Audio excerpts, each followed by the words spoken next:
Welcome to our மகா பெரிவா களஞ்சியம் channel.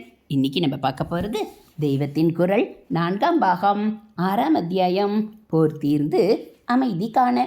அதில் கனவு நிலை. தூக்கம் என்பதை நாமாக மாத்திரை இல்லாவிட்டால் ஏதோ ஒரு தைல ஸ்நானத்தால் வரவழைத்து கொண்டு விடலாம். ஆனால் அந்த தூக்கம் நிஜமாகவே ஆழ்ந்த தூக்கமாக இருக்கும்படியாக நம்மால் பண்ணிக்கொள்ள முடியாது. நல்ல ஆழ்ந்த தூக்கத்தில்தான் மனஸ் அடங்கி இருப்பது. ஆனால் எப்போதும் அப்படி இல்லாமல் அரை தூக்கம், கால் தூக்கம், வீசம் தூக்கம், முக்கால் தூக்கம் என்னும்படியாக பல நிலைகளில் நாம் நித்திரையில் இழுத்து போகப்படுகிறோம். அப்போதெல்லாம் மனஸ் முணுக்கென்றோ அதைவிட சற்று அதிக பிரகாசமாகவோ வேலை செய்து கொண்டுதான் இருக்கும். இந்த நிலைகளில்தான் மனசானது சொப்பனங்களை உண்டாக்குகிறது. ஜாக்கிரத்தில் விழிப்பு நிலையில் நாம் புத்திபூர்வமாக செயற்பட்டதால் ஓரளவு அமுக்கி வைத்திருந்த ரொம்பவும் பயமூட்டுவதான காமவிகாரம் மிகுந்ததான அழ வைப்பதான அல்லது பேத்தல் என்று புத்தி ஒதுக்கி வைத்துவிட்டதான தாறுமாறான விஷயங்களை எல்லாம் இப்போது நம்முடைய அந்த புத்தி கட்டுப்பாடு இல்லாமல் மனஸ் தன் இஷ்டப்படி வெளியே விட்டு ஸ்வப்பனங்களை படைக்கிறது. அதனால் ரொம்ப பயங்கரமாய் ஏதாவது ஸ்வப்பனம் கண்டு ஊழ் ஊழ் என்று ஊழையிட்டு கொண்டு எழுந்திருக்கிறோம். இல்லாவிட்டால் குய்யோ முறையோ என்று அழுகிறோம்.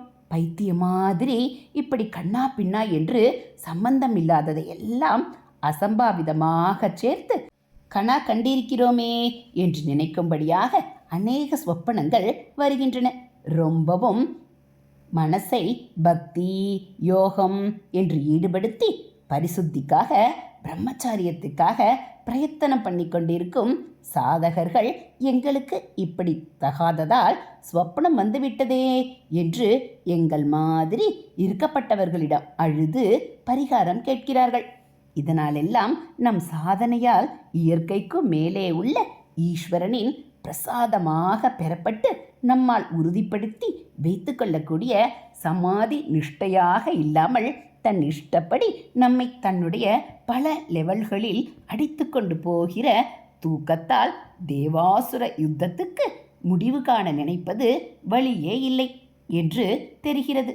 தூக்கத்திலும் ஸ்வப்ன ரூபத்தில் அசுர கணங்கள் எப்போது வேண்டுமானால் படையெடுக்கக்கூடும்.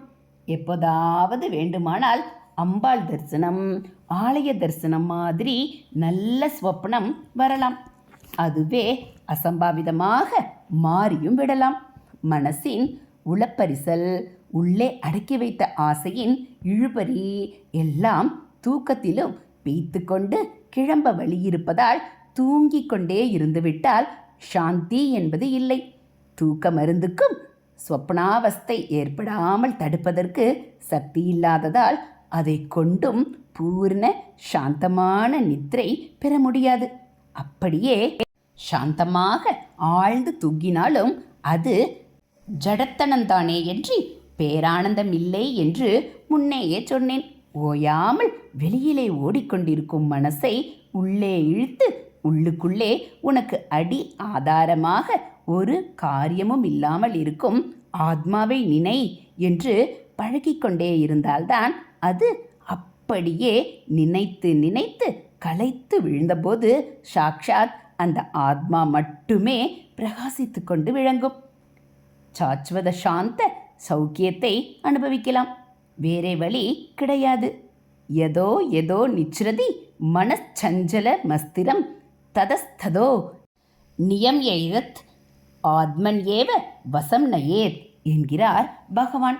ஸ்திரமாக ஒன்றில் நிற்காமல் சஞ்சரித்து கொண்டே இருக்கும் மனசானது எதை எதை பற்றி வெளியிலே ஓடினாலும் அது ஒவ்வொன்றிலிருந்தும் இந்த மனசை இழுத்து அடக்கி ஆத்மாவிடமே வசப்படுத்தி வைக்க வேண்டும் என்கிறார். ஹரஹர சங்கர ஜெய் ஜெயசங்கர, ஹரஹர சங்கர ஜெய் ஜெயசங்கர. மகா பெரிவாச்சரணம். இது போல் தெய்வத்தின் குரல் பகுதிகளை நீங்கள் தினந்தோறும் கேட்கணும் அப்படின்னா மறக்காமல் நம்ம சேனலை சப்ஸ்கிரைப் பண்ணுங்கள். கூடவே பெல் ஐக்கானை கிளிக் பண்ணி ஆளுங்கிற பட்டனையும் அழுத்திடுங்க. நம்ம சேனலில் வரக்கூடிய தெய்வத்தின் குரல் பகுதிகள், மகா பெரிவா மகிமை, எல்லாம் உங்களுக்கு பிடிச்சிருந்தா ஒரு லைக்கும் கமெண்ட்டும் கொடுத்து ஷேர் பண்ணுங்கள். தேங்க்யூ.